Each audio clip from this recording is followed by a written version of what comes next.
Hey everyone, welcome. So if you're an accounting student right now, you've picked a wild time to join the profession because it is going through a massive, massive change.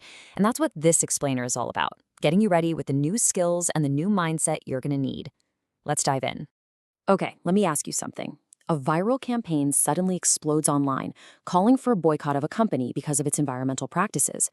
Does that show up on a balance sheet? Is that what you'd call a traditional financial risk? Well, under this big new mandate for accountants, the answer is a resounding yes. And figuring out why is exactly what we're here to do. All right, here's what we're going to cover. First, we'll look at the new rules that are driving all this change. Then, we'll unpack a core principle called double materiality. After that, we'll get technical with carbon accounting, talk about how to apply real financial rigor to all this new data. And finally, we'll look at what this all means for you and your future. So you might be asking, where is all this coming from? Well, the big push is really coming out of Europe, but its ripple effects are absolutely being felt all over the world. This isn't just some passing trend, it's the new rule book being written for the entire profession. Okay, get ready for a couple of acronyms you really need to know. First is CSRD, that's the Corporate Sustainability Reporting Directive. The other is ESRS, the European Sustainability Reporting Standards. And listen, these are not just suggestions or nice-to-haves. They are mandatory rules that are completely redefining what corporate transparency even means. All right, let's get to the real conceptual heart of all this. Honestly, if there's one single idea you remember from our chat today, make it this one, the principle of double materiality. It is a game changer. So what on earth is it? Well, think of double materiality like a two-way street. You have to look through two lenses at the same time. The first lens is, how does sustainability issues, like, say, climate change, affect the company's bottom line? But the second lens, and this is the really revolutionary part, is that you also have to report on how the company's own actions impact people and the planet. Let's really dig into those two perspectives. The first one is called financial materiality. You can think of this as the outside-in view, how the world and its sustainability risks affect the company.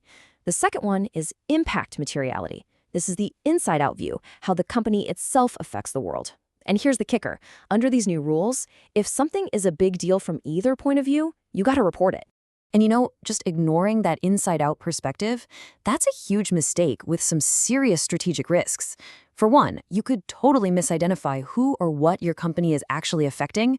Two, you could seriously underestimate just how bad those impacts are. And three, and this is crucial, you might completely miss how those impacts eventually circle right back around to become major financial problems for the company. This quote, wow. It really shows you how much the definition of a stakeholder has expanded. The ESRS framework literally considers nature a silent shareholder. Just let that sink in for a second. Your professional duty now extends to stakeholders that can't even speak for themselves, like an entire ecosystem. Okay, so we've talked a lot about the why. Now let's shift gears and get into the how. One of the biggest new technical jobs for accountants, and frankly one of the biggest opportunities, is this thing called carbon accounting. The standard everyone uses for this is the Greenhouse Gas Protocol, and it breaks emissions down into three categories, or scopes. Scope 1 is your direct emissions. Think of the gas your company's own delivery trucks burn. Scope 2 is indirect, like the emissions from the electricity you buy to run your office. And then there's Scope 3. That's the big one. It's basically everything else in your entire value chain, from your suppliers to your customers. Now, what's really cool is that the process for carbon accounting is probably going to look really familiar to you. First, you set your boundaries, just like in financial reporting. Then you have to identify and vet the data. Then comes the calculation, and finally, consolidation. It's almost a perfect parallel to financial consolidation, which gives accountants a huge advantage here. Look, the basic math here is super simple. Your emissions are just your activity data multiplied by an emission factor. But here's what's absolutely crucial to understand. The formula is the easy part. The real work, the place where you as an accountant are indispensable, is in gathering and, more importantly, vetting that activity data. Right, so you've got all these different gases, methane, CO2. How do you add them all up? It's like trying to add dollars and euros. Well, you use something called a global warming potential, or GWP. It's basically a conversion factor, like a currency exchange rate, that lets us turn all those different gases into one standard unit we can all understand, the carbon dioxide equivalent, or CO2e. I mentioned Scope 3 is the big one, and let me tell you, it is by far the toughest nut to crack. And why is that? Because all that data lives outside your company. You have to somehow collect it from maybe hundreds or even thousands of suppliers using different platforms like CDP or EcoVadis. This is the new frontier for accountants. It's not just about the ledger anymore. It's about becoming a data detective for the entire supply chain. Okay, so you've got all this new data pouring in. Carbon emissions, stakeholder impacts. You can't just slap it in a report. It has to be rock solid. And this, right here, is where your core accounting skills become your superpower. This is your edge. This quote, it just says it all. You are now expected to apply the same rigorous internal controls that it traditionally applies to financial ledger entries. We're talking about a massive shift here. Sustainability data isn't some fluffy paragraph in an annual report anymore. It's financial-grade, auditable information. Okay, let's walk through a quick example to make this real. Imagine your job is to report your company's upstream Scope 3 emissions. That means you need data from your suppliers. You can't just take their numbers at face value. You have to apply rigor. You have to check their methods, ask for evidence, maybe even assess their controls to make sure their data is good enough to go into your report. And when you're looking at those inside-out impacts, it's not guesswork. The ESRS actually gives you a formal process.